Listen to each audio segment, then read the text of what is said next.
In the minutes that remain, I'd like to take some time and look at a different parable, one of the most familiar that Jesus told, the story of the Prodigal Son.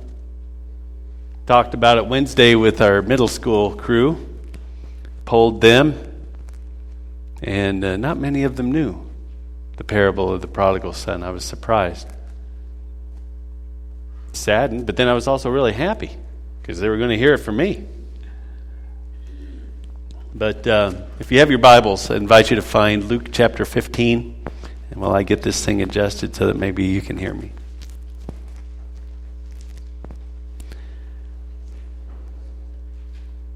How many here know the story?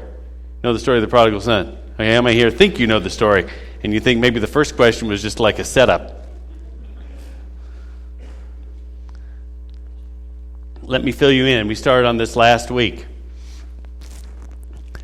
And to understand the story of the prodigal son, you have to understand the backdrop. And the backdrop is found in Luke 15, the first two verses. Because Jesus is teaching, and there was something about his teaching that was very different and dynamic. And so there were folks that had long tuned out church and long tuned out religion that were willing to listen to Jesus. And I find that really interesting. And I'll just add this. There are a lot of folks a lot of times say no to church, but they haven't necessarily said no to Jesus. Right? Makes us as a church have to stop and think, then maybe we need to be getting a little bit more in line with Jesus. Maybe.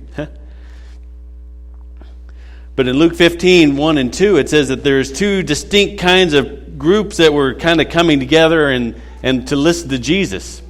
And if you've got it open, you can check that to see. The first one are those that says that they're just kind of gathered and they started to kind of follow after Jesus to listen to what he had to say. And these were the sinners. And sinners didn't just mean people who did the bad things, although it certainly included that. Sinners meant these were the folks who didn't do the church thing. They didn't go to the temple. They didn't participate in the temple worship. They were the outsiders, and so they were labeled as sinners. So in the ins and the outs, they were clearly the outs. And yet here they are, and they're listening to Jesus, and what he has to say is radical and it's transformative, and yet they keep coming back for more. And so we'll just call them the groupies, the gatherers. But then mixed in with this group is another group. You catch on who it is? They're the grumblers. And who are the grumblers? The religious people. Isn't that glorious? They're the ones griping that the other people are there. And so they're taking it up with Jesus, saying, what kind of guy is this Jesus anyway? He's hanging out with all these outsiders. Doesn't he know the rules of the game? Clearly, Jesus didn't know the rules of the game, and so he tells this story. Actually, he tells a series of 3 stories to try to help these groups understand what God's heart really is. And so he first tells the story of a lost sheep. Anyone hear that one? The sheep goes missing, and he's got 100 of them. One goes missing, so what does he do? Writes it off. No. He leaves the 90 and 9, and he goes and looks, because that's his heart. And then there's the woman in the home, and they had these oriental headdresses that usually would have 10 coins, and these things were significant coins, and so what would happen is she finds that one of the coins has gone missing. So what does she do? Says basically she lit a lamp, she cleaned the room, she looked everywhere to find it. And then we come to the longer story, the story of the prodigal son. Here's the way it plays out. Man, Jesus says, has 2 sons. You can follow along. This is going to pick it up at about verse 11 of chapter 15. A man has 2 sons. The younger son comes and says, I want my part of the inheritance now.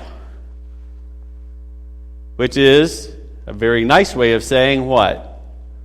I wish you were dead. Because that's when you get the inheritance, is when they put the father in the ground. So it's pretty brazen. And so he comes and he says, Dad, I wish you were dead. Since you're not, just give me your money and get out of my way. And forthwith he goes, blows the whole thing, winds up hanging out with the pigs, trying to scarf some food off the pigs. And then it says that he comes to himself. Wait a minute. My life before wasn't so bad. And maybe life with the Father is going to be better than this at whatever level I can. Remember? So what does he do? Comes home, owns it. This is mine. I did it. Not proud of it. If you'd be willing just to have me as a hired man. And the father will have none of it. But rather he says, bring out the ring. Bring out the robe. Put the new sandals on him. Get the fattened calf. This is going to be the biggest feast you've ever seen. And that's strand number one. And strand number one is that was the prodigal. You with me so far? But it's not just a story of one son. It's a story of two. And what we just heard was the story of the younger son. I think it was in the 1970s when the campaign started. What was going on is because divorce rates had spiked, and with that came more and more custody issues, children were turning up missing. Y'all remember?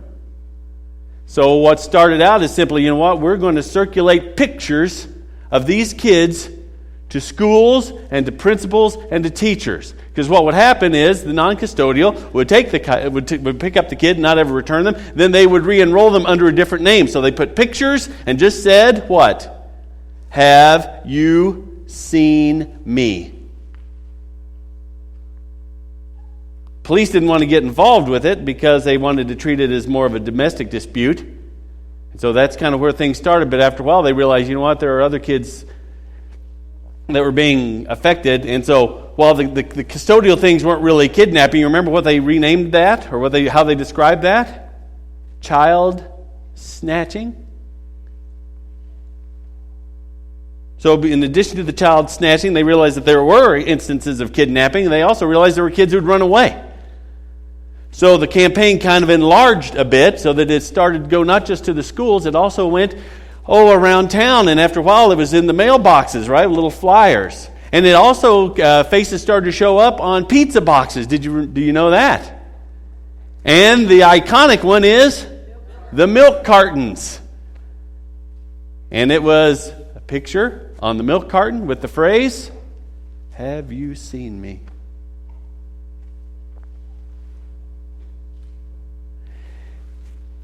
As often happens, something like that becomes kind of a metaphor and starts getting used and applied in different ways. Here's what I'm suggesting, because I've seen it happen. Here's the celebrity whose career has kind of dropped off. And after a while, some of the critics start saying things like, we expect to see him or her on a milk carton because we haven't seen them. In sports, the same analogy has been carried forward where you see sometimes the commentators talking about a particular athlete who's not making their particular presence felt or known on the field. And so they begin to say the same thing. Have we seen him? Have we seen her? Are they going to be on the milk carton?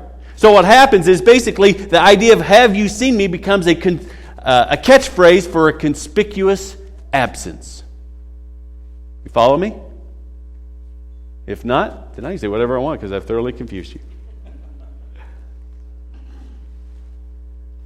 The have you seen me came to be connected simply with conspicuous absence. And in the story of Luke 15 that Jesus tells, there is the story of the younger brother, but now here comes the story of the older brother. And I thought of the milk carton because there is a conspicuous absence of the older brother through the whole story. I'm not going to read the whole story, but you want to keep the scriptures open. Luke 15, 11 to 32. I'm going to refer to a couple of things as we go through, okay? So you ready? Here we go. I've got 11 minutes. And that was just my introduction. Wow.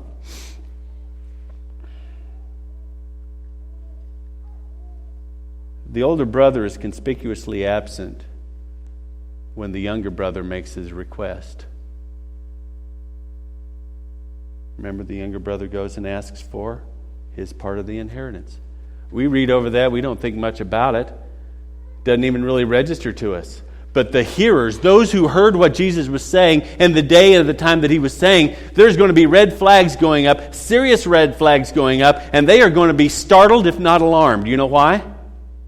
Because the family structure in New Testament time was that the eldest son was vested in the well-being of the family unit, the well-being of the family estate, the well-being of the family business. So the idea that the father and the younger son would be having a conversation in regard to the family estate and the family business, and the oldest son not be there, what in the world's going on? That's going to get the hearer's attention immediately. Because not only is the eldest son vested in the care of the family, the eldest son is functionally the voice of the father. So for the younger son to make this fateful request, and it be him and the father, where is the older brother? He's supposed to be there. He's not there to intervene in any way. He's not there involved in any part of the conversation. Why not? If we were part of the audience that Jesus was teaching to, that would be the big question right off the bat. All we know at this point is he's not there. And it's a conspicuous absence. Did you know that? You do now. That's not the only point of conspicuous absence, though, of the older brother. He's not only absent from the request, I want to put this. He's absent from the absence of the younger brother. Let me put it differently. He's absent from the search. Remember I told you that Jesus tells three parables, kind of rapid fire, about God's heart for lost people? And they all follow a similar pattern, right? There's the lost sheep, something of value is gone, and when it's recovered, there is great celebration, right? And the lost coin, and when it's recovered, celebration. And the son, when the son comes home, there's great celebration. You follow me? Something of great value is lost in each parable. But the first two have something in between when it goes missing and when it's found. And you know what it is? The search. The shepherd leaves the 99 and searches. The woman turns the house upside down and searches. But in this story of the prodigal son, there is no search mentioned. Why? Shouldn't there have been a search? And if there was to be a search, who should have been doing the search? You know who should have been doing the search? The one vested in the well-being of the family, which is the older brother. What should have happened is that the older brother would have gone to the father and said, "Father, my brother has played the fool, and he is gone. And he's likely squandered what he has, and very likely his life is in ruins. So I'm going to leave, and I'm going to look, and I'm going to find him, and I'm going to do what I can to bring him home." That's what should have happened. But it doesn't happen. I'm going to step out of that for just a second and reframe this for you. Do you understand? Is it that Jesus is our true older brother? We made the fateful decision, right? We decided we wanted the Father out of our way, right? We squandered what He was willing to trust to us. For a lot of us, our life wound up in ruins. And the true older brother went to the Father and he said, Father. They've played the fool, right? They've gone far away, right? They've squandered what could have been theirs, right? Their life is in ruins. So I'm going to go, and I'm going to search, and I'm going to do what I can to bring them home. That's our older brother. But the older brother in the story never leaves home. He's conspicuously absent, not only from the request, but from the search.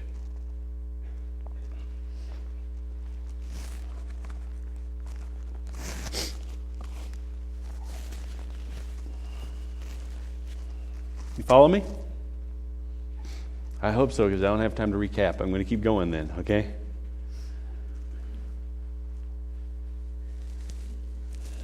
The older brother is conspicuously absent from the search, so it only stands to reason he's going to be conspicuously absent from the return. If he'd been a part of the search, he would have been part of the return, right? Kind of stands to reason. Because he's not a part of the search, he's absent from the return. Here's what we're told about the older brother and the return. He's working. It says he's in the field. Something ironic in there, isn't there? His brother comes from the faraway country, and he's still out in the field. His brother comes from far away from the father. He's right there, close to the father, but not around. We're told he hears. This will be picking up about verse 25 if you want to kind of check me out on that. We're told he's in the field. We're told that he hears music, hears dancing. They must have been clogging. It must have been. I'm not sure how you'd hear dancing exactly, but maybe someone's kind of heavy-footed. I don't know. But he hears it, it says. He asks, but he doesn't ask family. Did you notice that? He asks servants, what's going on? And then we're told one other thing. Once he gets the word, you see what it is? When he finds out what the deal is, he gets angry. Absent from the request, absent from the search, absent from the return. There's one other turn in the story, and that is there's the feast. So he shows up, but he won't go in. This isn't sulking. Point of honesty. Has anyone ever sulked and done that? I'm not going in. Not going to do it. Not going to play. I've done that. You've done that. You're nodding. Anyone else? Okay. This isn't just sulk. Okay, one time when do I have time to tell this story? No. Okay. Well, it had to do with softball, and I wasn't put in when I thought I should have been put in, and it was church league softball. Instead, they started Louie, who was terrible, and they started him in front of me. So you know what? I just walked off and sat in the stands. And at least in Kentucky, that's called stubbing up. And boy, I was up with my stub, as they may say. So, and you know what? Missed the whole game. Coach never put me in. I can't really blame him. It's kind of embarrassing because I was 27 at the time. But, no, I'm joking.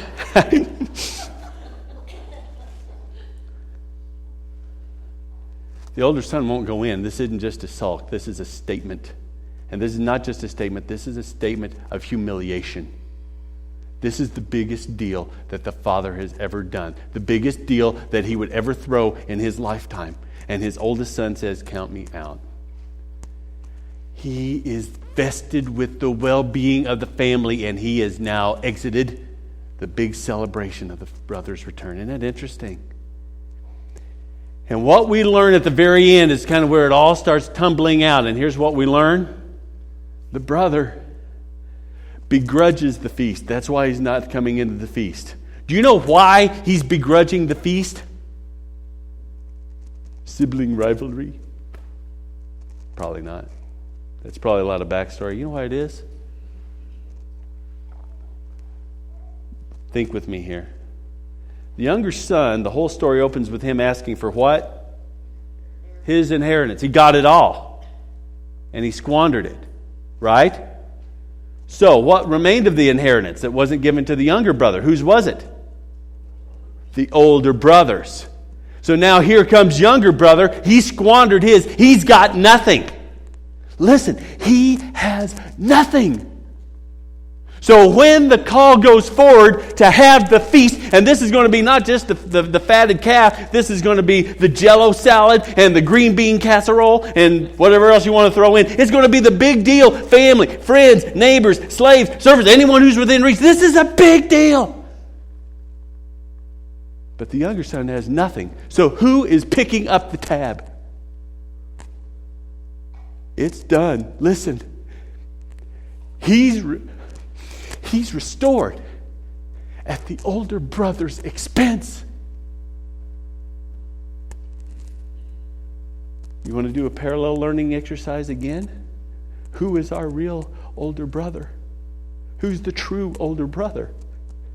It's Jesus. We blew it all, and we had nothing.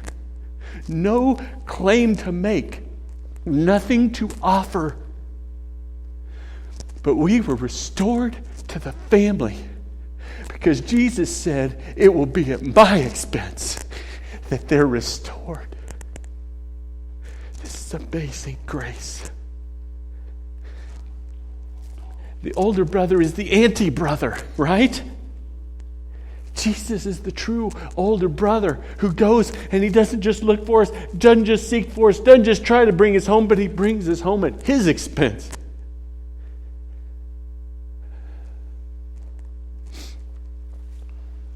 That's why the older brother begrudges the feast. Because he doesn't think that the younger brother's worth it.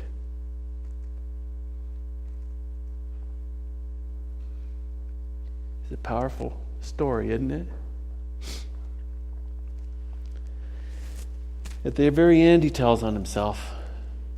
He tells on himself in all sorts of ways. But here's one of the ways he tells on himself. He's taking issue with his father. He starts to berate his father. He's taking the moral and the societal high ground. This is all about right and wrong, and Junior here has done wrong. And not only has he done wrong, he has besmirched our family's reputation. He's embarrassed us all.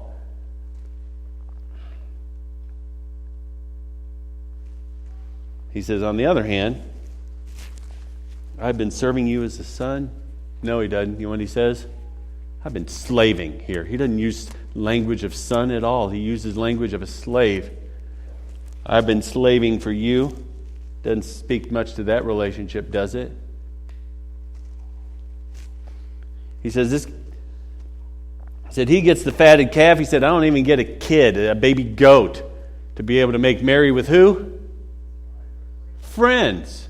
Family isn't even in the picture. The way the family thing and the way celebrations work, there was always family first, and then you expand to friends. And here's the older brother. He isn't even mentioning family. He wants to simply leave them out of the loop, so to speak, and have his time with his friends. And then, do you see how he refers to his brother? He doesn't. What does he say? This son of yours. Tells a lot, doesn't it?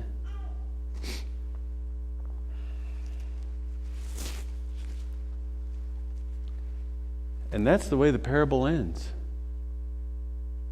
The fathers left the feast to come out to try to appeal to the brother who stayed home to come enter the feast because he's conspicuously absent.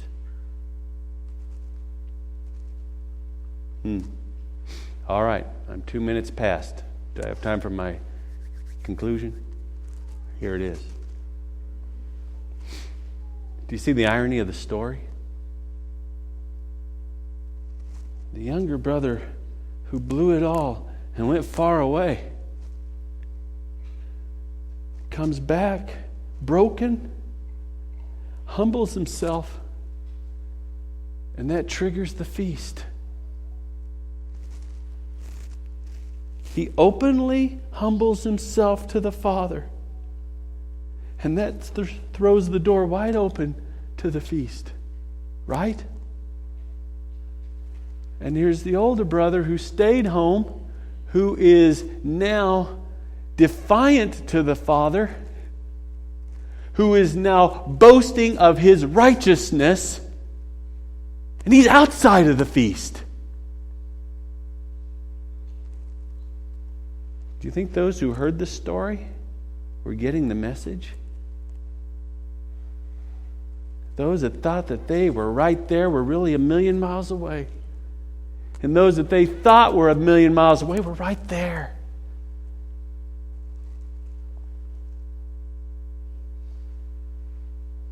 There's one more takeaway point because we've kind of tried to connect some dots here. I want to do one more. This is Luke 15. If you were to turn a few pages over to Luke 19, Jesus goes and has dinner with one of those outsiders named Zacchaeus. And at the very end of the exchange, Jesus says, as a true older brother would, I came to what? Seek and to save that which has been lost. Sometimes only mommy will do. Jesus says, I came to seek and save what was lost. That's Luke 19. And by the end of that chapter, we see Jesus. He sees Jerusalem and he weeps. And then, on the back of a donkey, in the triumphal entry of Palm Sunday, Jesus, the true older brother, comes in and comes to those he was weeping for. And it's all lining up with the Old Testament, Zechariah 9:9, for what it's worth to you. It says, rejoice, shout for joy. Your king has come to you. He's humble. He's come not just in victory, it said he's come to rescue you. Happy Palm Sunday. Would you stand with me? We'll pray.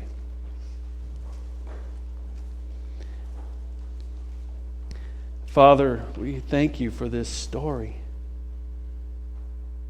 Not just of the difficulty of the failing older brother, but that it points us to the wonder of the faithful older brother to us who left his home, come to a faraway place to seek out those who'd played the fool and to bring us home at his expense,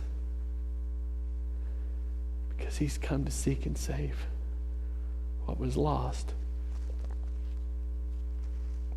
He weeps for us, and he comes to us humbly to rescue us. Thank you. Pray this in Jesus' name, and everyone agreed and said, amen.